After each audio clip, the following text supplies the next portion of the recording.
I decided to surprise my husband with a gift after receiving his "I just got promoted" text. When I arrived at his office, one of his coworkers smirked, saying, "He's inside with the boss," thanking her for the promotion. I opened the door and found them kissing. Without a word, I left, blocked his cards and changed the locks. Then something unexpected happened. For exactly 4 heartbeats, I stood in the doorway of that executive office, watching my husband of 7 years press Angela Davidson against the floor-to-ceiling windows with the kind of passion I thought was reserved only for me. But 12 hours earlier, none of this nightmare existed in my reality. Sunday morning had begun like every other for the past 7 years. Kenneth's bare feet padding across our cottage's hardwood floors, the familiar sound of coffee beans grinding in our kitchen, and the gentle creak of our bedroom door as he balanced my favorite ceramic mug, the one with tiny painted roses that I'd bought at the farmer's market during our 2nd year of marriage. "Morning, beautiful," he whispered, setting the steaming coffee on my nightstand. The hazelnut aroma filled our bedroom, mixing with the salt air drifting through our open windows overlooking Moonrise Bay. Kenneth slipped back under our handmade quilt, his warm body fitting perfectly against mine. I nestled into his shoulder, breathing in his familiar scent of cedar soap and something uniquely him. "Did you remember to add the extra cream?" I murmured against his chest. "Just the way you like it," he said, his fingers tracing lazy circles on my back. "Light brown, not too sweet, with that little dash of cinnamon you pretend you don't want." This ritual had anchored our marriage through job changes, family deaths, financial stress, and countless ordinary Sundays that somehow felt extraordinary when shared. Kenneth knew exactly how I liked my coffee, just as I knew he preferred his eggs slightly runny and his toast barely golden. These small intimacies had built the foundation of what I believed was unshakable love. "I've been thinking about our cruise," I said, reaching for the Mediterranean brochures scattered across my nightstand. "What if we extended our stay in Santorini? I found this amazing cooking class where they teach traditional Greek recipes in a restored monastery." Kenneth's body tensed slightly against mine, so briefly I almost missed it. "Sounds expensive. Are you sure we can afford the extra time off?" "Kenneth, we've been saving for 2 years. Our accounts are healthier than they've ever been." I sat up, studying his face in the morning light. Dark circles shadowed his eyes, and his jaw carried the tension that had become increasingly common over the past few months. "You've been working so hard lately. You deserve this vacation more than anyone." He pulled me back down, kissing the top of my head. "You're right. I'm just stressed about this promotion decision. Angela Davidson has been evaluating my portfolio for weeks, and I keep second-guessing every project I've ever touched." Angela Davidson. Kenneth mentioned her name with increasing frequency, always accompanied by that same mixture of professional anxiety and something else I couldn't identify. Respect maybe. Or admiration that bordered on something more intense. "She'd be crazy not to promote you," I said firmly. "Your designs are brilliant, Kenneth. Remember that waterfront development project that won the State Architecture Award? That was all you." Kenneth's smile seemed genuine, but something flickered behind his eyes. "You always believe in me more than I believe in myself." "That's what wives are for," I teased, then remembered my secret project. "Actually, speaking of believing in you, I have something special to show you." I slipped out of bed and retrieved the wrapped package I'd hidden in my closet. For 3 weeks, I'd been working on this surprise after my evening piano students left, carefully hand-stitching vintage leather and copying original compositions onto heavy paper. Each piece of music told part of our love story.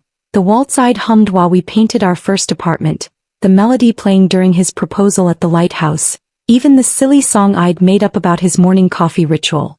Kenneth unwrapped the burgundy leather portfolio with reverent fingers, his expression shifting from curiosity to wonder as he opened the cover. "Wendy, this is incredible. Did you write all of these pieces?" "Every note," I whispered, watching his face as he studied the carefully penned compositions. "I thought you could keep your important architectural plans in here. Whenever you opened it for client meetings, you'd remember that I believe in every blueprint you create." Kenneth pulled me close, his embrace feeling almost desperate. "I don't deserve you. I really don't deserve someone as talented and generous as you." At the time, I'd interpreted his words as humble gratitude. Now I realized they might have been the only honest thing he said that morning. After our lazy breakfast of pancakes and fresh strawberries, Kenneth retreated to his home office to review project files while I settled at our kitchen table with my laptop and the monthly financial paperwork. This division of labor had evolved naturally during our marriage. Kenneth focused on his demanding architecture career while I managed our money, tracked income from my piano teaching and planned our financial future. Opening our online banking, I felt the familiar satisfaction of seeing numbers that represented security and shared dreams. Our joint checking account showed $52,891, accumulated through my music lessons, weekend wedding gigs and Kenneth's steady salary. The savings account held $31,204, carefully set aside for our Mediterranean cruise and future home renovations. I'd established an intricate system of automatic payments that kept Kenneth's life running smoothly. His Spotify premium account, Netflix subscription, Amazon Prime, that expensive gym membership he claimed was essential for stress relief, the premium car wash service that kept his BMW spotless, and the meal delivery service for his increasingly frequent late nights at the office. Every subscription, every convenience, every small luxury that made his demanding career more manageable. "How are we looking this month?" Kenneth called from his office, where I could hear him shuffling through architectural plans. "Better than ever," I replied, reviewing the spreadsheet I'd created to track our progress toward financial goals. "Your promotion couldn't come at a more perfect time. We'll be able to upgrade our cruise cabin to one of those suites with a private balcony, maybe even extend our trip to include Rome." "That sounds amazing," Kenneth said, appearing in the kitchen doorway with his phone in hand. "Actually, I might have news about that promotion today. Angela scheduled a special Sunday meeting to discuss my portfolio." Sunday meetings seemed unusual for an architecture firm, but Kenneth had explained that Angela Davidson operated on her own schedule, often working weekends to stay ahead of demanding clients. I admired her dedication, even though it meant Kenneth spent increasing amounts of time at the office. "She sounds like an incredible mentor," I said, closing the laptop. "I'd love to meet her eventually. Maybe at the next company function." Kenneth's expression flickered. A micro-expression so brief I almost missed it. "She's pretty focused on high-level client relationships. Not really involved in the social aspects of the firm." Something about his tone felt rehearsed, but I dismissed the feeling. Kenneth had always been private about his work relationships, preferring to keep his professional and personal lives separate. At exactly 2:15 p.m., while I was helping my student Lily work through a challenging Bach invention, my phone buzzed with a text that sent my heart soaring. "Got the promotion. Senior Project Manager at Davidson and Associates.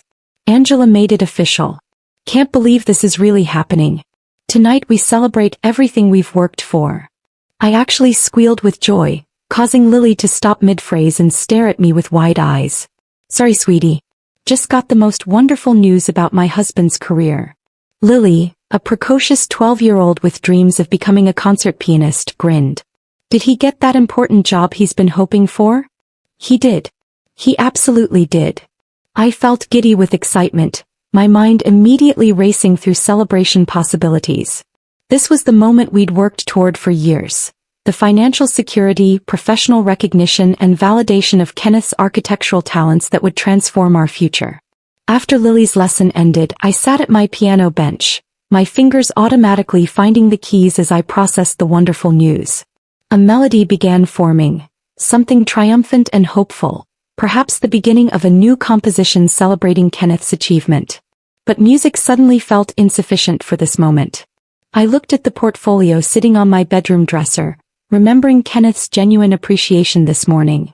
He'd loved the gift, but now it represented something deeper, tangible proof of my support for his dreams. This promotion deserved a grand gesture, something that would show Kenneth how proud I was and how much I believed in the brilliant future stretching ahead of us. The clock read 2:30 p.m.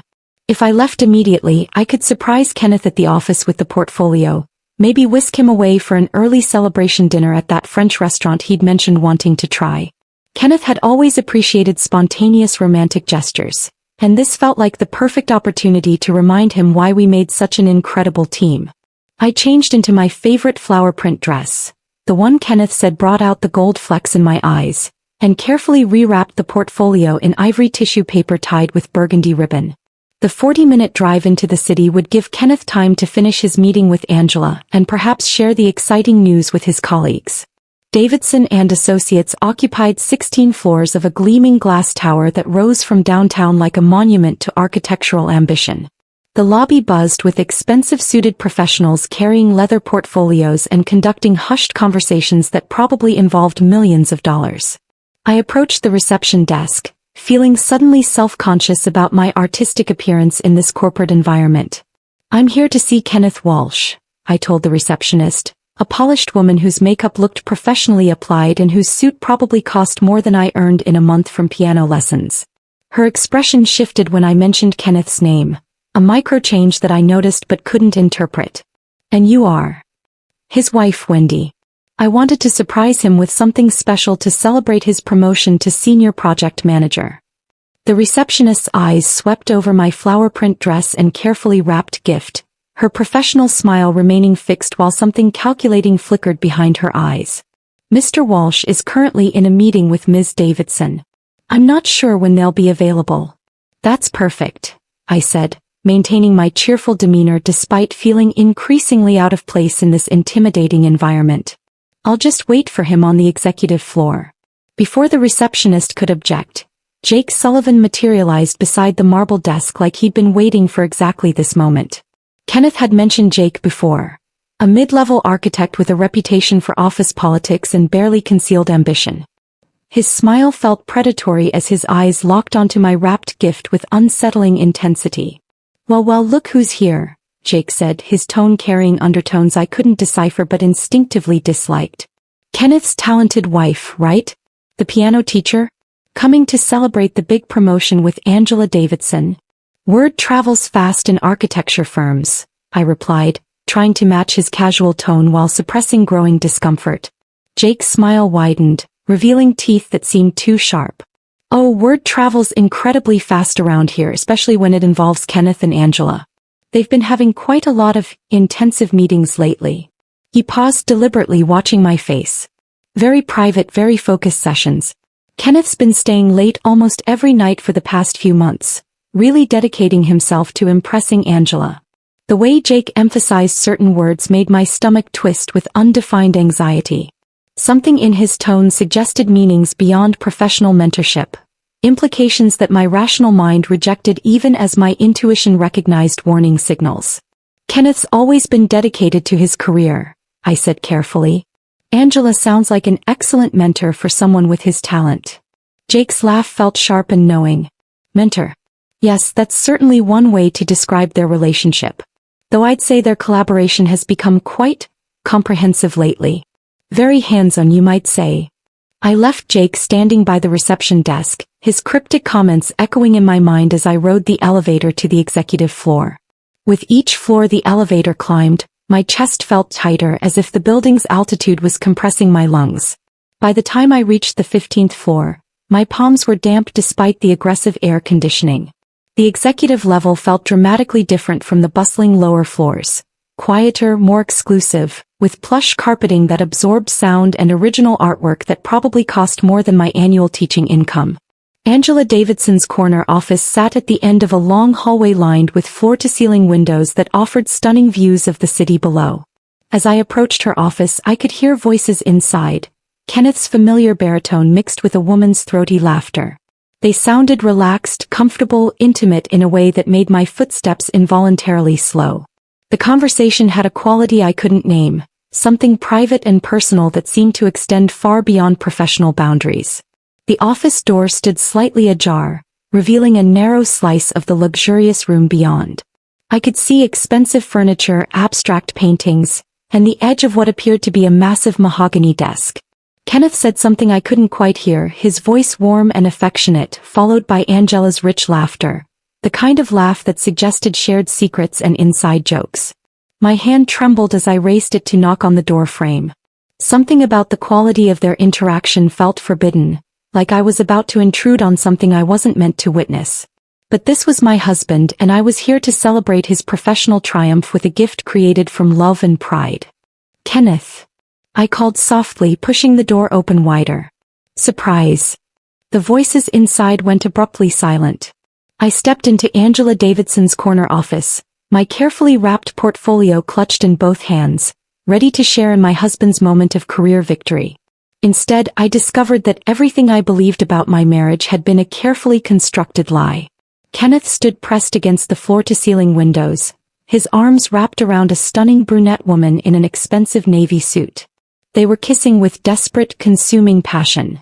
Not the awkward fumbling of a moment's weakness, but the practiced intimacy of lovers who had done this many times before. Her manicured fingers were tangled in his hair, his hands gripping her waist like she was the only thing preventing him from drowning. The portfolio slipped from my numb fingers, hitting the polished marble floor with a sound that seemed to echo through my soul like the death knell of everything I'd thought was real. Time fractured into slow motion as my brain struggled to process the impossible scene before me. Kenneth's hands cradled Angela's face with a tenderness I recognized, the same gentle touch he used when he thought I was sleeping and would brush hair from my forehead. But this tenderness belonged to someone else now. Angela's expensive navy suit was wrinkled, her perfectly styled hair mussed from Kenneth's fingers. She wore red lipstick that was now smeared across both their mouths, and I found myself absurdly wondering if that was the shade called passion red or crimson kiss. These ridiculous details anchored my mind as it reeled from the enormity of what I was witnessing. This wasn't some spontaneous moment of celebration gone wrong. Their movements spoke of practiced familiarity, of countless similar encounters. Kenneth's thumb traced Angela's jawline with muscle memory, while her hands rested on his chest like she knew exactly where his heartbeat was strongest. They fit together with the ease of lovers who had mapped each other's bodies through repetition and time. The afternoon sunlight streaming through those floor-to-ceiling windows created a golden halo around their embrace, turning their betrayal into something cinematically beautiful. I wanted to scream at the universe for making something so devastating look so perfect, so meant to be. Kenneth murmured something against Angela's lips, words too soft for me to hear but intimate enough to make her smile against his mouth. That smile destroyed me more than the kiss itself. It spoke of inside jokes and shared secrets, of a relationship that extended far beyond stolen moments in corner offices. My carefully wrapped portfolio hit the marble floor with a sound that seemed to echo through the building's steel bones. The burgundy ribbon came undone, and I watched my handwritten compositions scatter across the polished stone like fallen leaves, each page representing hours of love that now felt foolish and wasted. Neither Kenneth nor Angela registered the sound of my gift hitting the floor. They remained lost in their private world, oblivious to the wife whose heart was disintegrating in the doorway. Kenneth's hand moved to the small of Angela's back, a gesture so familiar it made my stomach lurch. I'd seen him make that exact movement with me countless times at dinner parties and wedding receptions, claiming me as his with that possessive yet protective touch. Now I understood it had never really been ours. I backed out of the office on unsteady legs, my body moving without conscious direction from my brain. The hallway seemed to stretch endlessly before me, like something from a fever dream where distances became fluid and unreliable. My flower print dress felt suddenly childish against the corporate sophistication surrounding me, a costume from a life that no longer existed. Other employees moved through the hallway, carrying files and conducting hushed conversations about deadlines and client presentations. A young woman in a crisp white blouse glanced at me with concern, probably wondering why someone was standing frozen outside the senior partner's office looking like they'd witnessed a catastrophe. "Are you all right?" she asked, her voice seeming to come from very far away. I nodded automatically, though nothing about me was all right. Nothing would ever be all right again. "Just waiting for someone," I managed, my voice sounding foreign to my own ears. The elevator arrived with a cheerful ding that felt obscenely normal given that my world had just ended. I stepped inside and watched the numbers descend, 15, 14, 13. Each floor taking me further from the truth I'd never wanted to discover but could never unknown. The parking garage felt like an underground tomb as I fumbled for my car keys with shaking hands. My reflection in the driver's side window showed a woman I barely recognized, pale, hollow-eyed, wearing the shell-shocked expression of someone who'd survived a natural disaster.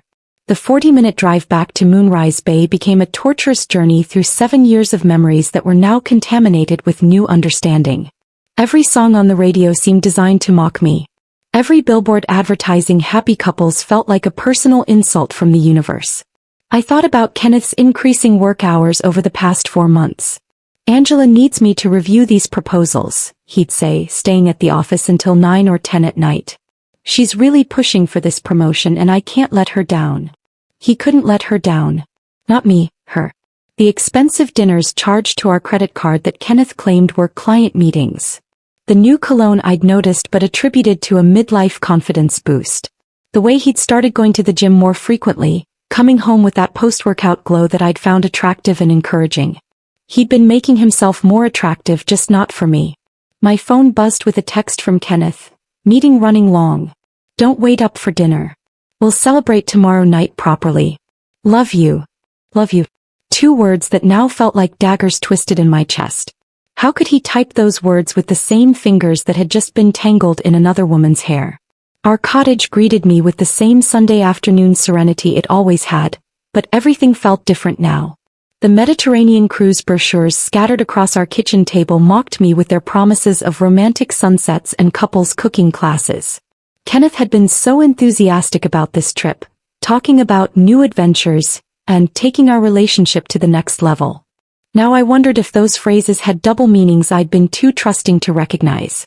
I wandered through our home like a detective examining a crime scene. Kenneth's phone charger in the guest bathroom. When had he started charging his phone separately from mine? The expensive suit hanging in our closet that I didn't remember him buying. A receipt tucked in his jacket pocket for dinner at Romano's. An upscale restaurant downtown that he'd never taken me to. Our wedding photo on the mantelpiece showed 2 people who looked impossibly young and naive. I stared at my 24-year-old self, radiant in white lace, gazing at Kenneth like he held the secrets to eternal happiness. That girl had no idea she was marrying someone capable of such elaborate deception. The answering machine blinked with a message. I pressed play, expecting perhaps a student canceling a lesson or my mother checking in about our cruise plans. Instead, Angela Davidson's voice filled our kitchen. Kenneth, you left your architectural pencils in my office. I'll hold on to them until our next meeting. Looking forward to discussing those blueprints in more detail. The way she said blueprints made it clear they weren't discussing architecture. I sank into our kitchen chair, the same one where I'd managed our finances that morning, feeling secure and loved and utterly foolish, and waited for the breakdown I expected to come. The sobbing, the denial, the desperate phone calls to friends seeking comfort and advice. That something else happened. Something cold and calculating settled in my chest where my heart used to be. I thought about my piano students, 12-year-old Lily with her dreams of concert halls, elderly Mrs. Patterson who'd started lessons at 70 because she'd always wanted to play Chopin, young couples planning their wedding music with such hope and excitement. These people trusted me with their musical dreams, paid me well for my expertise and respected my artistic talents. I thought about our financial accounts, all managed by me because I was so good with numbers. Kenneth had no idea how much I'd saved, how carefully I'd invested, how many different income streams I'd cultivated through my music career. He saw me as the sweet, supportive wife who handled boring money matters while he pursued his important architectural career. He had no idea who he was really dealing with. My phone buzzed again. Another text from Kenneth. Can't stop thinking about this morning and your beautiful gift. You're the best thing that ever happened to me. I stared at those words, lies typed with such casual cruelty, and felt the last vestiges of my old self dissolve. The woman who'd woken up this morning believing in love and partnership and shared dreams was gone, replaced by someone harder, smarter, and infinitely more dangerous. Kenneth thought he was playing chess with someone who didn't even know the game had started. He was about to learn exactly how wrong he was. I deleted Kenneth's lying text without responding and opened my laptop with the methodical precision of a surgeon preparing for a complex operation. The kitchen table that had witnessed countless romantic dinners and lazy Sunday morning conversations was about to become my war room. The banking website loaded with its familiar blue interface, but I was seeing these numbers through completely different eyes now. Our joint checking account showed $52,891.47, money I'd always thought of as ours, but was now calculating as predominantly mine. I opened a new spreadsheet and began documenting the sources of every deposit over the past 2 years. Piano lessons, $127 per week from 12 regular students, plus occasional makeup sessions. Wedding performances, $800 to $1,200 per event, depending on the venue and ceremony length. Corporate events where I provided background music, $300 to $500 per evening. Summer music camps where I taught intensive workshops. $2,400 for each 2-week session. The numbers painted a picture I'd somehow never fully grasped.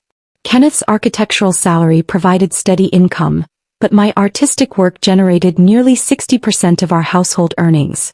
Yet somehow he'd made me feel like the junior partner in our financial relationship, the one who handled small details, while he focused on serious career advancement. I clicked over to our savings account, $31,204.83. Money we'd earmarked for the Mediterranean cruise Kenneth had been so excited about. Now I realized why he'd been pushing for expensive upgrades. The suite with the private balcony, the premium dining package, the extended stay in Santorini. He'd been planning to use my earnings to fund what might have been our farewell trip before he left me for Angela. But there were other accounts Kenneth didn't know about. My separate business account for music lesson payments held $18,347. The emergency fund I'd been building secretly, putting aside $25 from each wedding gig.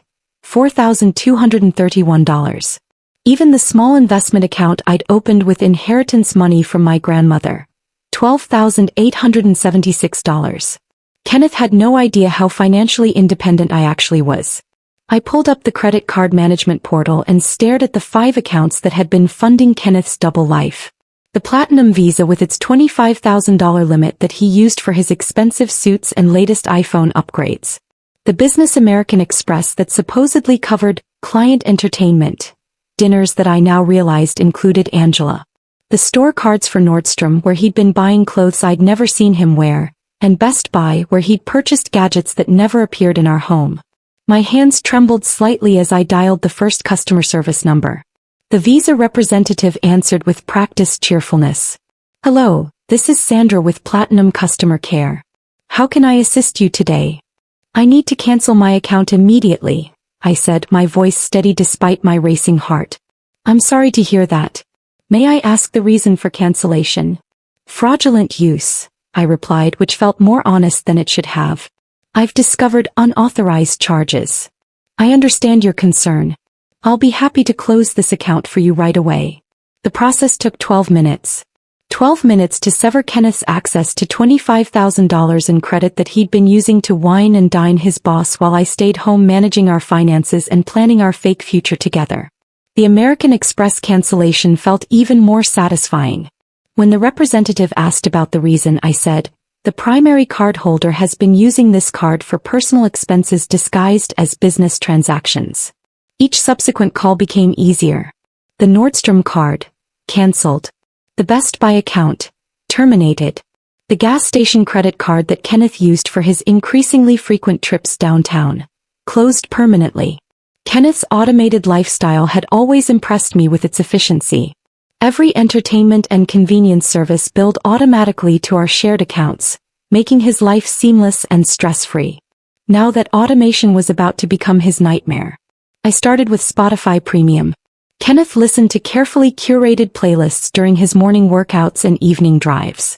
The subscription had been running for 4 years at $9.99 per month. I called customer service and canceled it effective immediately. Netflix came next. The premium family plan that Kenneth used to watch architectural documentaries and what he claimed were mindless action movies for stress relief. I now wondered if he'd been watching romantic comedies with Angela, streaming them on his laptop during their late-night work sessions. Amazon Prime had been a particular point of pride for Kenneth. Free shipping on his impulse purchases, access to movies and shows, even grocery delivery when he claimed to be too exhausted from work to shop. The annual membership cost $139, but the convenience had been worth it. He'll know. "I'd like to cancel my Prime membership and request a prorated refund," I told the Amazon representative. "May I ask why you're canceling?" "Change in financial circumstances," I said, which was about to become very true for Kenneth. The meal delivery service cancellation felt especially vindictive. Fresh Direct had been delivering expensive prepared meals to Kenneth's office 3 times per week, supposedly for those late nights when he was too busy to come home for dinner. $48 per order, charged automatically to our joint account. I'd encouraged this subscription, thinking it was helping Kenneth maintain his health during stressful work periods. Now I realized those meals were probably being shared with Angela during their intimate overtime sessions. Elena Rodriguez had installed our original locks when we'd first bought the cottage 4 years ago. She was a no-nonsense woman in her 50s who ran her family locksmith business with quiet efficiency and professional discretion. When I called her emergency line, she answered on the second ring. Rodriguez Locksmith, Elena speaking. Elena, this is Wendy Walsh from the Moonrise Bay Cottage. I need an emergency lock change on all exterior doors. Everything all right, honey? You sound stressed. Elena had always been perceptive. She'd probably sensed trouble in dozens of emergency calls over her 20-year career. I've discovered some security concerns. I need new locks as soon as possible. I can be there in 45 minutes. You want deadbolts changed too. Everything. Front door, back door, garage entry. I want completely new keys. Elena arrived with her van full of hardware and her toolbox that had seen thousands of similar domestic emergencies. She worked efficiently, asking no questions while I watched her install fresh deadbolts and doorknob locks. The sound of her drill echoed through our cottage like a declaration of independence. Old keys won't work anymore, she said, handing me a ring with 3 shiny new keys. You want me to make any extras? Just these 3. No one else needs access. Elena studied my face with knowing eyes. You take care of yourself, Wendy. Whatever's going on, you're handling it right. After Elena left, I settled back at my laptop and began researching divorce attorneys in our area. Kenneth had always joked that lawyers were parasites, but I was about to discover that the right parasite could be exactly what I needed. I created a new folder on my desktop labeled Financial Documents, and began organizing evidence. Bank statements showing the true sources of our income. Credit card bills revealing Kenneth's suspicious spending patterns. Screenshots of our various accounts before I'd started making changes. The portfolio I'd made for Kenneth still sat on our kitchen counter where I'd left it that morning, before my world imploded. I photographed each hand-stitched page, documenting the hours of love and effort I'd invested in celebrating a man who'd been betraying me for months. This wasn't going to be a simple divorce. This was going to be a reckoning. And Kenneth had no idea what was coming for him. Monday night passed in restless fragments of sleep interrupted by the phantom sound of my phone buzzing. Every notification made me tense, expecting Kenneth's return or his questions about why his cards weren't working. But silence stretched through the darkness, broken only by the rhythmic crash of waves against the shore outside our bedroom window.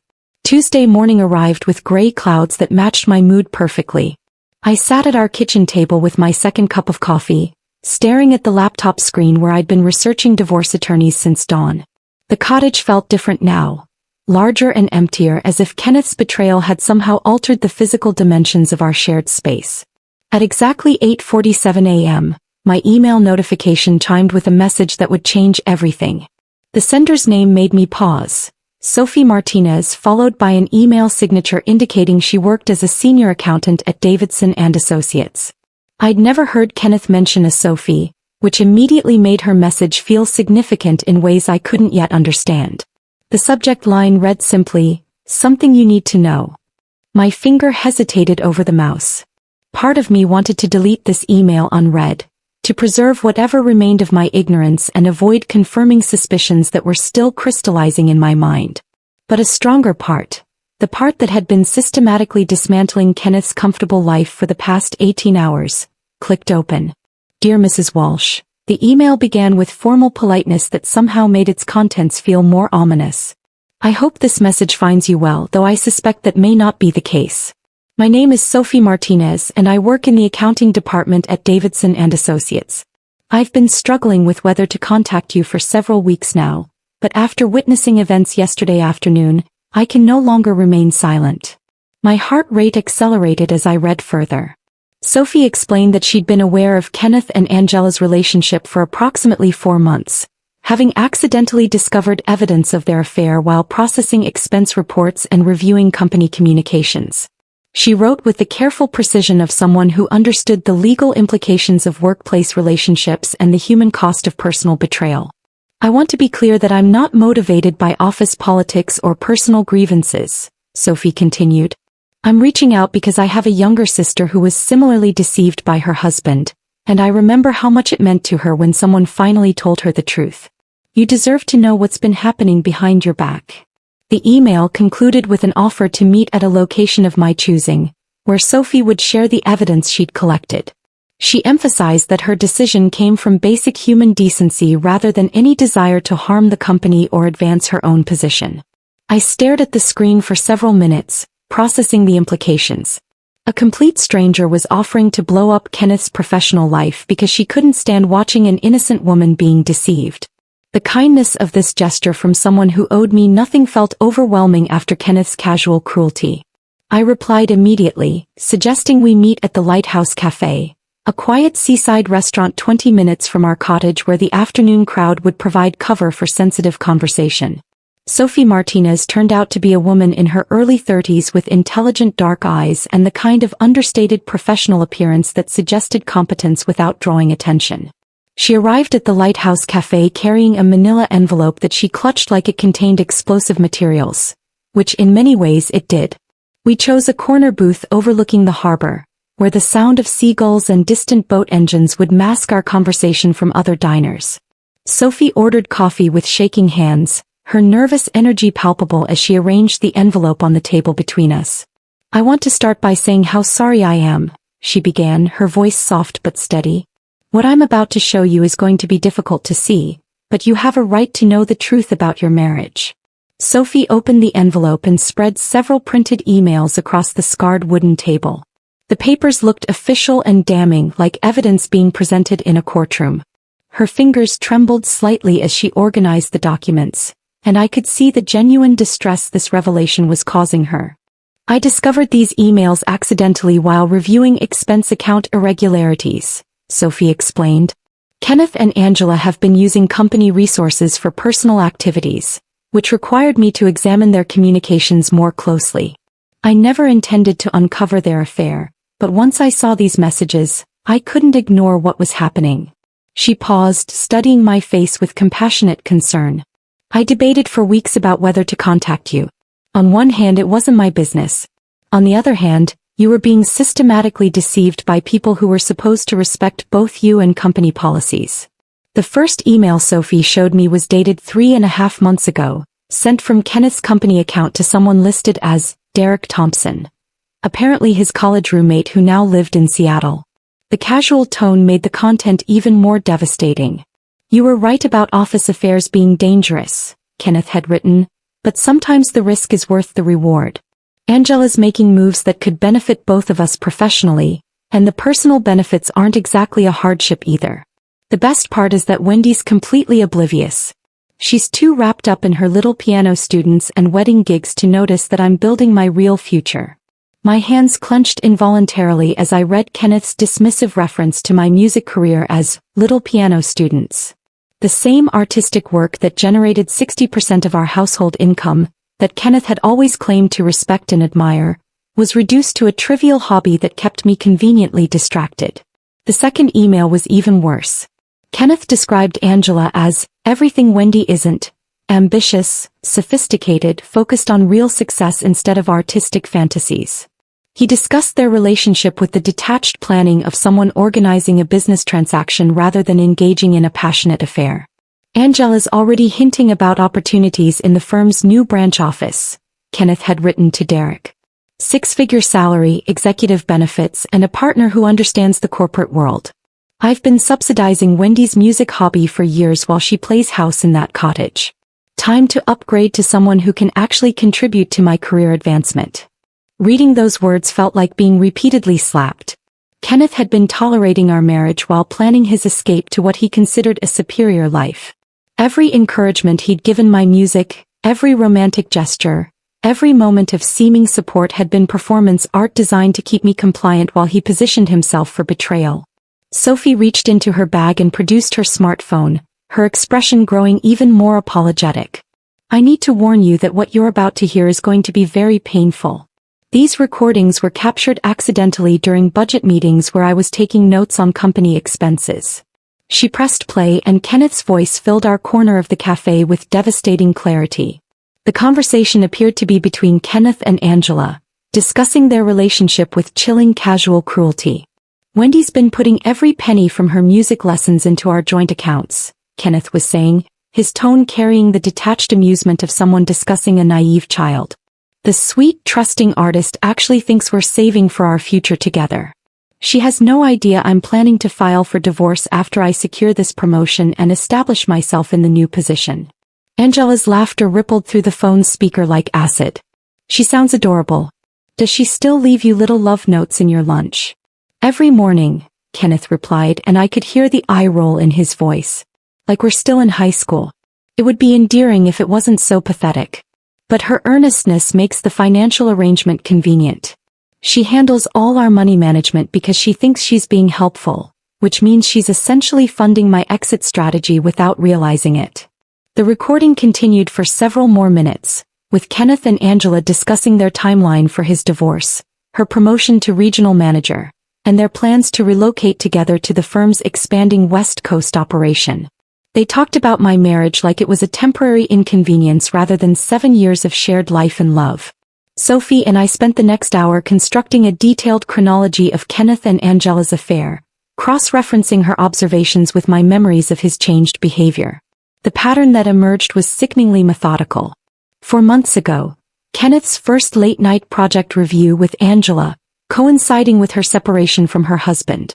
The beginning of frequent texts and after-hours meetings that Kenneth explained as intensive mentoring for his promotion prospects. 3 months ago, Kenneth's sudden interest in expensive restaurants downtown, claiming he needed to network with potential clients. Sophie's expense reports showed these dinners were always for 2 people, always at intimate venues, always charged to Kenneth's company card. 2 months ago, Kenneth's membership at that high-end gym, which he claimed was necessary for stress management. Sophie revealed that Angela had joined the same gym during the same week, their membership applications processed consecutively. 1 month ago, Kenneth's weekend architectural conference in the mountains, which Sophie's records showed was actually a romantic getaway at a resort that specialized in couples retreats. Angela had taken vacation days during the same period. Sophie also provided crucial information about company policies that Kenneth and Angela had violated. Davidson and Associates required disclosure of any romantic relationship between supervisors and subordinates, particularly when one party had influence over the other's career advancement. Their secret affair constituted grounds for disciplinary action, potentially including termination. They've been incredibly reckless, Sophie said, organizing the evidence back into her envelope. Either they thought they were too smart to get caught, or they didn't care about the consequences because they were planning to leave anyway. Looking at the timeline spread across our table, I realized that Kenneth and Angela had been planning their future together for longer than they'd been actively deceiving me. This wasn't a moment of weakness that spiraled out of control. This was a calculated campaign of emotional and financial fraud that had been executed with precision and complete disregard for my well-being. But now I had proof. And proof, as I was about to learn, was a very dangerous weapon in the right hands. Sophie gathered her evidence back into the manila envelope with the careful precision of someone who understood the explosive nature of what she'd just shared. The weight of Kenneth's documented betrayal sat between us on the cafe table like a loaded weapon waiting to be fired. "What are you going to do with all this?" Sophie asked, her voice carrying genuine concern for my well-being alongside professional curiosity about the consequences her revelations might trigger. I stared out at the harbor where fishing boats bobbed peacefully in the afternoon sun, their simple honesty a stark contrast to the elaborate deception I'd been living with for months. "I'm going to make sure Kenneth learns that underestimating someone is the most dangerous mistake you can make." That evening, I researched divorce attorneys with the same methodical intensity I'd applied to financial planning. One name kept appearing in articles about high-profile divorces and corporate misconduct cases: Victoria Blackwood, founder of Blackwood and Associates, known in legal circles as the Shark in Pearls. Victoria Blackwood's office occupied the top floor of a downtown legal complex that overlooked the city like a predator surveying its territory. The reception area alone telegraphed success. Original artwork, leather furniture that probably cost more than most people's cars, and a view that stretched to the horizon. Fresh orchids adorned every surface, their elegant beauty masking something faintly dangerous. Victoria herself appeared exactly as I'd imagined from her reputation. Mid-50s, silver hair styled in a precision cut that framed sharp cheekbones, wearing a charcoal suit that probably cost more than my monthly income from piano lessons. But it was her eyes that truly conveyed her legendary status. Intelligent, calculating, and absolutely ruthless. "Mrs. Walsh," she said, extending a perfectly manicured hand, "I understand you have an interesting situation that requires my particular expertise." Her office reflected her personality. Floor-to-ceiling law books arranged with military precision, diplomas from Harvard and Yale displayed prominently, and photographs showing Victoria with judges, politicians, and celebrities who'd apparently required her services. A crystal paperweight shaped like a shark sat prominently on her mahogany desk, a gift from a grateful client, according to the engraved plaque. I spread Sophie's evidence across Victoria's conference table while she listened to my story with laser focus. Occasionally she made notes in handwriting so precise it looked typeset. When I finished explaining Kenneth's 4-month deception, Victoria leaned back in her chair with an expression that reminded me of a cat contemplating a particularly vulnerable mouse. "Your husband made several critical errors," she said, her voice carrying the satisfaction of a professional who recognized amateur mistakes. "First, he documented everything. Second, he involved his workplace in personal misconduct. Third, he underestimated his wife's intelligence and resources. These aren't just grounds for divorce. They're grounds for total financial annihilation." Victoria opened a legal pad and began sketching what she called Kenneth's pathway to destruction. Her strategic mind transformed my emotional devastation into legal warfare with clinical precision. "Standard adultery cases often become he-said-she-said situations," Victoria explained, her pen moving across the page with confident strokes. "But Kenneth has provided us with documented evidence of premeditated fraud. His emails discussing plans to use marital assets for his escape strategy constitute theft of marital property. The recorded conversations show conspiracy to commit financial fraud. And his workplace relationship creates multiple additional vulnerabilities." She pulled out a thick folder labeled Financial Fraud Precedents, and flipped through case studies that made my situation look almost routine. The beauty of Kenneth's approach is how thoroughly he incriminated himself. Most cheating spouses try to hide their activities. "Your husband wrote a detailed confession and handed it to us." Victoria's excitement was palpable as she realized the scope of evidence available. "We're not just talking about asset division anymore. We're discussing punitive damages, restitution for emotional distress, and civil penalties for financial misconduct. Kenneth wanted to play sophisticated games. Now he gets to learn the sophisticated consequences." The timeline strategy Victoria developed focused on Kenneth's escalating deception over 4 months. "We'll demonstrate a pattern of calculated fraud that began when his affair started and intensified as he planned his exit. Every expense, every lie, every documented conversation becomes evidence of systematic theft and emotional abuse." Victoria connected me with Dr. Patricia Chin, a forensic accountant whose specialty was uncovering hidden assets and documenting financial misconduct in divorce cases. Dr. Chin arrived the following morning with laptop computers and analysis software that could trace money movements with microscopic precision. "Financial infidelity often leaves more evidence than people realize," Dr. Chin explained while uploading our bank records into her analysis programs. "People think deleting transactions or using cash makes them invisible, but money always leaves tracks." The computer analysis revealed patterns I'd never noticed despite managing our finances. Kenneth's credit card charges showed systematic deception dating back 4 months, exactly coinciding with the timeline Sophie had established for his affair with Angela. Restaurant charges for expensive dinners occurred exclusively on evenings when I was teaching late lessons or performing at weddings. Hotel charges appeared on weekends when Kenneth claimed to be attending architectural conferences or meeting with clients. Gift purchases from jewelry stores and boutiques that I'd never seen reflected in our home or Kenneth's appearance. "Look at this pattern," Dr. Chin said, pointing to a spreadsheet that color-coded Kenneth's suspicious expenses. "These charges total $11,847 over 4 months. All funded by joint accounts that were primarily supported by your music income. He was essentially forcing you to pay for your own betrayal." The analysis also revealed Kenneth's increasing financial boldness as his affair progressed. Early charges were modest, coffee shops and casual restaurants. But recent expenses showed escalating extravagance. 5-star hotels, exclusive restaurants, expensive gifts that suggested he was becoming more confident about his deception succeeding. Victoria assigned her paralegal, Marcus Rivera, to research Davidson and Associates' corporate policies and ethical guidelines. What he discovered added another dimension to our legal strategy that neither Kenneth nor Angela had apparently considered. Davidson and Associates has extremely strict policies about supervisor-subordinate relationships, Marcus reported during our strategy session.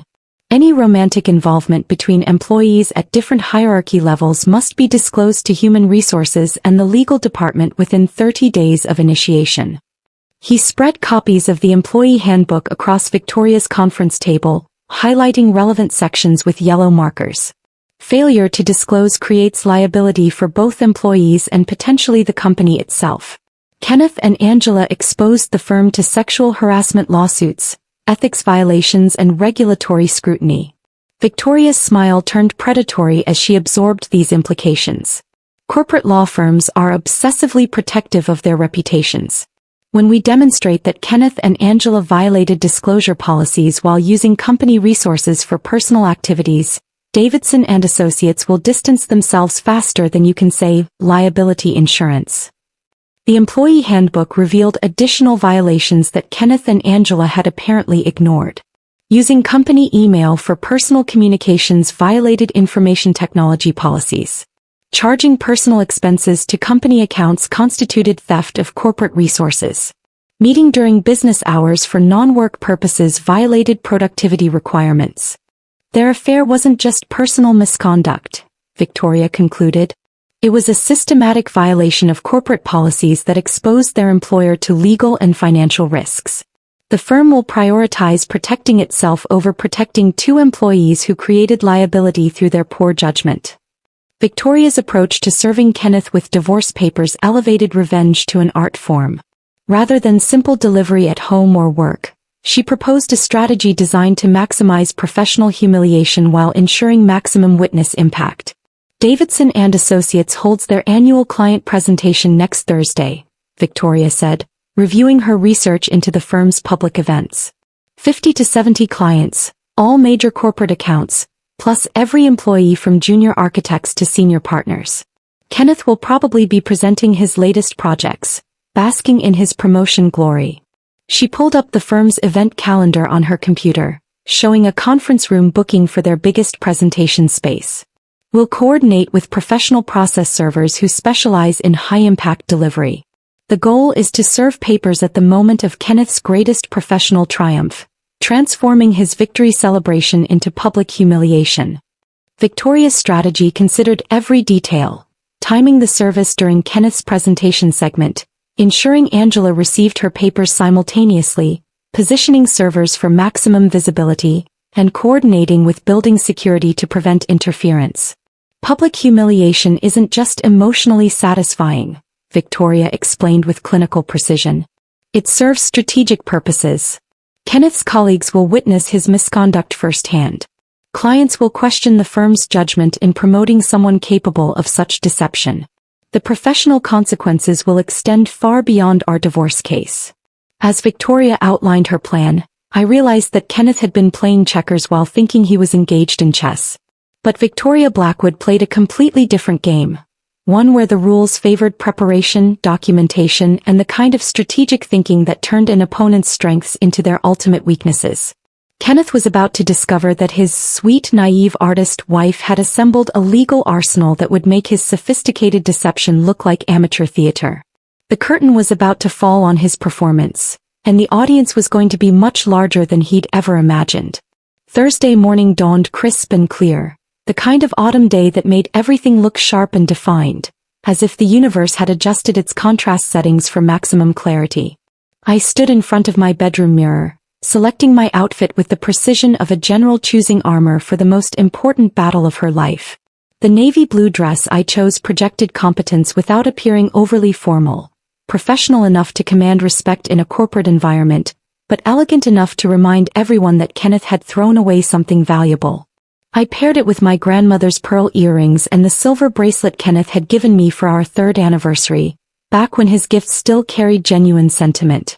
In the mirror, I practiced the statement Victoria and I had crafted together. That's for theft of marital assets and conspiracy to commit financial fraud. Turns out your sweet, naive artist wife learned a few things about protecting herself. The words needed to carry across a crowded room with crystal clarity, cutting through the shocked silence that would follow Kenneth's public humiliation. My voice remained steady through 3 rehearsals, each repetition strengthening my resolve. This wasn't about revenge. It was about justice delivered publicly to match the public nature of Kenneth and Angela's betrayal. They'd conducted their affair in Kenneth's workplace, using company resources, involving colleagues in their deception through lies about late meetings and business dinners. Their misconduct had been public. Their consequences would be equally visible. Victoria called at 9:30 a.m. with final coordination details. The process server will be in position by 2:45 p.m., she explained, her voice carrying the satisfaction of a perfectly executed plan coming to fruition. Robert Chin is a 20-year veteran who's served papers in courtrooms, corporate boardrooms and country clubs. He knows how to command attention and deliver documents with maximum impact. We reviewed the timing one final time. Kenneth's presentation was scheduled for 3 p.m., following the firm's overview and financial projections. He'd be presenting his latest architectural designs to Davidson and Associates' biggest clients, probably basking in the recognition his promotion had brought. Angela would be by his side, representing the executive leadership that had supposedly recognized his exceptional talent. "Remember," Victoria said, "once the papers are served, you have about 30 seconds before security or management tries to intervene. Make your statement clearly and completely, then exit with dignity. Let the legal documents speak for themselves after that." Davidson and Associates' main conference room occupied the entire 16th floor, with floor-to-ceiling windows offering panoramic city views that proclaimed the firm's success and ambition. By 2:50 p.m., the space buzzed with approximately 70 people, corporate clients in expensive suits, municipal planning officials and every architect and administrator from junior staff to senior partners. Kenneth stood at the front of the room beside a presentation screen, wearing his charcoal gray suit and the confidence that came with professional recognition. Angela positioned herself slightly behind him and to his right, her posture radiating executive authority and personal satisfaction. They looked comfortable together, probably enjoying the secret thrill of their hidden relationship playing out before an unsuspecting audience. I entered through the back doors during the applause following the previous presenter, choosing a seat along the wall where I'd be visible when Kenneth turned to acknowledge the audience. Several people glanced at me curiously, a woman alone in a room dominated by business relationships and professional networking. I recognized a few faces from past company events, colleagues who'd made polite conversation about my music career while secretly wondering why Kenneth had married someone so different from his corporate world. Kenneth began his presentation with practiced enthusiasm, discussing sustainable architecture and innovative design solutions with the passion that had originally attracted me to him. His voice carried easily across the room, confident and engaging, while Angela nodded approvingly at key points in his presentation. They'd probably rehearsed this performance together during their private meetings, perfecting the professional dynamic that masked their personal relationship. 25 minutes into Kenneth's presentation, I spotted Robert Chin entering through the main doors. The process server looked exactly as Victoria had described, medium height, unremarkable appearance, carrying a leather portfolio that could easily contain architectural drawings or legal documents. He positioned himself near the front row, close enough to reach Kenneth quickly when the moment arrived. Kenneth was explaining his innovative approach to environmentally sustainable office buildings when Robert Chin stood up and walked toward the presentation area with purposeful strides. The movement caught Kenneth's attention mid-sentence, causing him to pause and look questioningly at this unexpected interruption. "Kenneth Walsh," Robert announced, his voice trained to carry clearly across crowded rooms, "you've been served." The thick manila envelope landed in Kenneth's hands with a sound that seemed to echo through the suddenly silent conference room. 70 professionals who'd been listening to architectural presentations suddenly found themselves witnesses to a personal drama unfolding in real time. Kenneth's face cycled through expressions like a time-lapse photograph of emotional collapse. Confusion at the interruption gave way to recognition as he saw my name on the legal documents. Recognition transformed into dawning horror as he realized that his carefully hidden affair was about to become public knowledge in the most catastrophic way possible. "What is this?" Kenneth managed, his voice cracking slightly as his confident presenter persona disintegrated before his colleagues and clients. His hands trembled as he opened the envelope, scanning the first page of legal documents that detailed adultery charges, financial fraud allegations, and conspiracy to commit theft of marital assets. The color drained from his face as he recognized Sophie's evidence reproduced in official legal language, complete with email transcripts and financial analysis that documented every aspect of his 4-month deception. The conference room had fallen completely silent, 70 people holding their collective breath while Kenneth processed the legal documents that were destroying his life in real time. Angela stepped closer to him, probably trying to read over his shoulder and understand the scope of their exposure. That's when I stood up and delivered the statement Victoria and I had crafted with surgical precision. "That's for theft of marital assets and conspiracy to commit financial fraud," I announced, my voice carrying clearly across the dead-silent room. "Turns out your sweet, naive artist wife learned a few things about protecting herself." The words felt empowering after months of being deceived, dismissed, and underestimated. I watched Kenneth's professional facade crumble as colleagues who'd respected his architectural talent realized they'd been watching an adulterer and financial fraud perpetrator present their company's vision for sustainable design. Several clients shifted uncomfortably in their seats, probably reconsidering their business relationships with a firm that employed people capable of such systematic deception. Municipal officials who'd been considering major contracts exchanged meaningful glances, their confidence in Davidson and Associates' ethical standards clearly shaken. Kenneth looked directly at me for the first time since I'd entered the room, his expression showing shock, humiliation, and something that might have been belated recognition of just how seriously he'd underestimated the woman he'd married. The confident architect who'd been commanding the room minutes earlier now stood frozen, clutching legal documents that detailed his professional and personal misconduct for everyone to see. Robert Chin wasn't finished. He turned to Angela with the efficiency of someone who'd performed this routine hundreds of times in various corporate settings. "Angela Davidson," he announced, "you've been served." Angela's carefully constructed corporate image dissolved as she received her own manila envelope containing conspiracy charges, ethics violations, and detailed allegations of abuse of executive power. Her face went pale as she realized that her secret relationship with Kenneth had been documented, analyzed, and was now being exposed to the firm's biggest clients and most important business partners. The legal papers detailed her violation of company policies requiring disclosure of supervisor-subordinate relationships, her use of corporate resources for personal activities, and her participation in Kenneth's plan to defraud his marriage using funds that had been earned through my artistic work. The room's energy shifted from professional presentation to scandalized fascination as Davidson and Associates' biggest clients witnessed their executive leadership team's personal and professional misconduct being exposed simultaneously. These were people who managed million-dollar construction contracts and municipal planning budgets. They understood the implications of ethics violations and corporate liability better than most. Angela tried to maintain her composure, but her hands shook as she scanned the legal documents. The confident executive who'd been supporting Kenneth's presentation moments earlier now looked like someone who'd just realized her career was ending in the most public and humiliating way possible. The conference room remained frozen in shocked silence, 70 witnesses to the spectacular implosion of two people who'd thought they were too smart, too careful, and too powerful to face consequences for their choices. But consequences, as Kenneth and Angela were learning, don't care how clever you think you are. They only care about evidence, timing, and justice delivered with precision. The silence in Davidson and Associates conference rooms stretched for what felt like an eternity, 70 witnesses frozen in the aftermath of a public humiliation that would be discussed in corporate circles for years to come.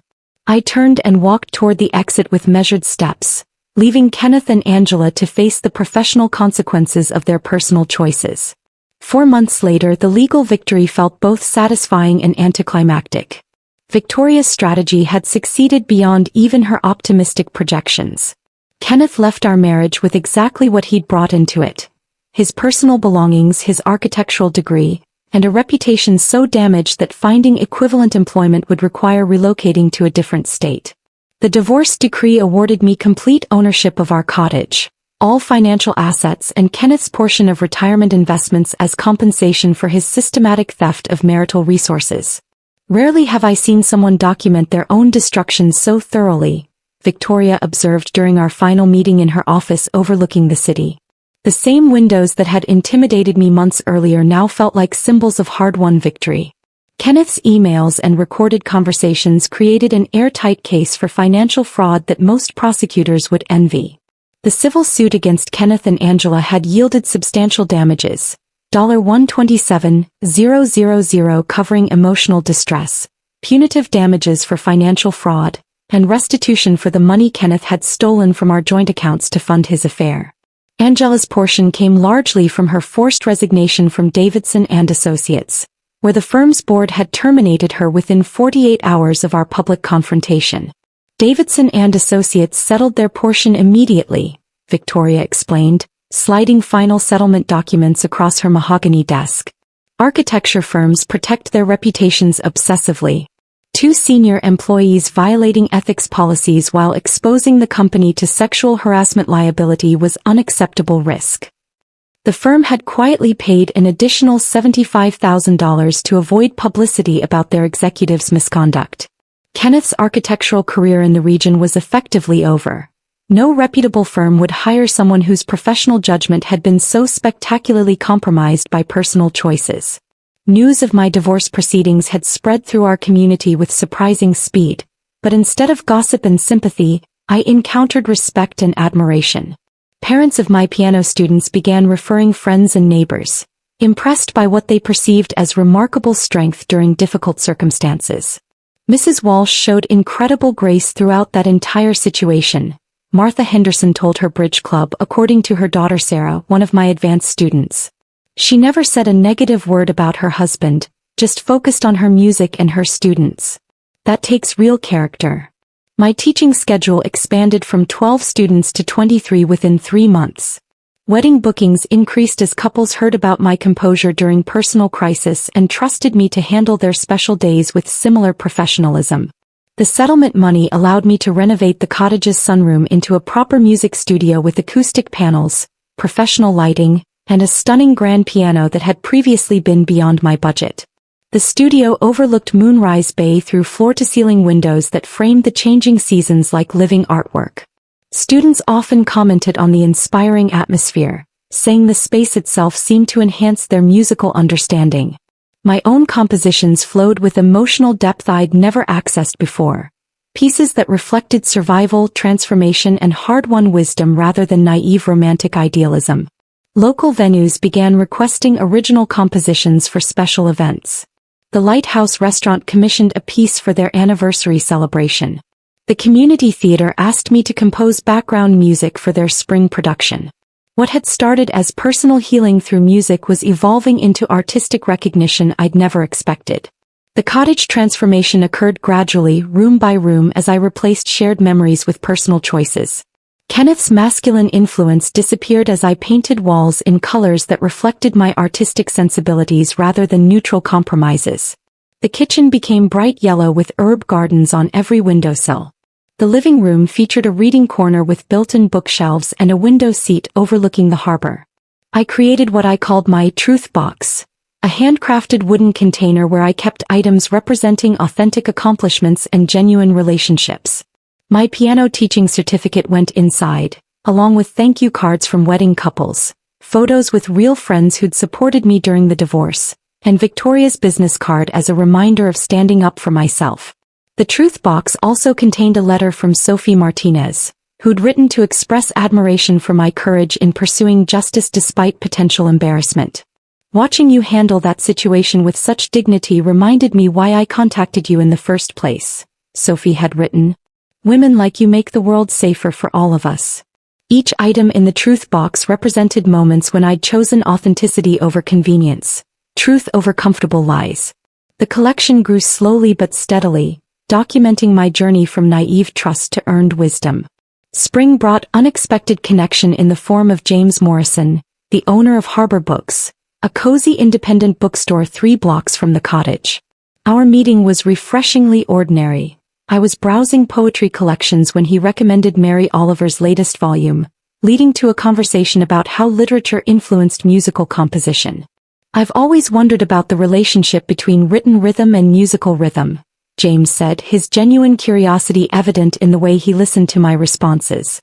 Do you hear melodies when you read certain poets? James was 42, divorced for 3 years, with silver threading through dark hair and laugh lines that suggested someone who found joy in everyday moments. He'd purchased Harbor books after leaving a corporate finance career that had left him feeling spiritually empty. Our conversations flowed naturally, covering literature, music, local history, and shared appreciation for authentic craftsmanship over mass-produced convenience. I admire people who create beautiful things, James said during one of our coffee conversations at the bookstore's reading corner. Your music, my book recommendations, we're both trying to connect people with experiences that matter. His genuine interest in my compositions felt revolutionary after years of Kenneth's polite tolerance for my artistic hobby. James asked thoughtful questions about musical structure, attended my student recitals without being asked, and never once suggested that my creative work was less important than more traditionally lucrative careers. Kenneth's betrayal had taught me to distinguish between authentic emotions and performed sentiments, between genuine partnership and strategic manipulation. I now trusted my instincts about people's motivations rather than accepting surface presentations that seemed too perfect or convenient. The experience revealed strength and strategic capabilities I'd underestimated while focusing on being a supportive wife. Managing the divorce proceedings, coordinating with attorneys and forensic accountants, and executing a complex legal strategy had demonstrated talents I'd never recognized or developed. I wasn't just Kenneth's artistic wife. I was a capable woman with valuable skills who'd been playing a diminished version of herself. I only compose authentic melodies, became my guiding philosophy, applying to relationships, professional opportunities, and personal choices. Every decision was filtered through questions about genuine value versus superficial appeal, long-term authenticity versus short-term convenience. James embodied this philosophy in ways Kenneth never had. His appreciation for my music felt genuine rather than obligatory. His bookstore reflected personal passion rather than profitable trends. His conversation engaged with ideas rather than impressing audiences. 6 months after Kenneth's public humiliation, I performed an original composition at the community center's annual arts festival. The piece, titled Moonrise Bay Morning, captured the feeling of watching sunrise from my studio windows while knowing that the day belonged entirely to me. In the audience, James listened with the focus of someone who understood that music could tell stories words couldn't capture.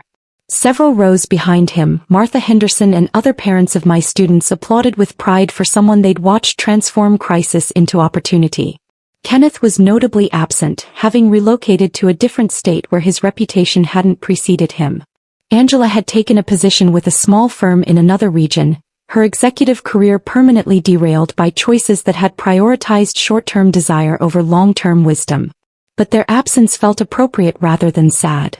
My life now contained only authentic melodies, genuine relationships, and the kind of peace that comes from knowing that every note was composed by someone who refused to settle for anything less than truth. The girl who'd once made a handcrafted portfolio for a lying husband had become a woman who created beauty on her own terms, surrounded by people who appreciated authenticity over convenience and substance over performance. This was what victory looked like, not just winning a legal battle, but discovering who you really are when no one else is writing your story. Which moment touched your heart the most, discovering the betrayal, fighting back with evidence, or finding authentic love again?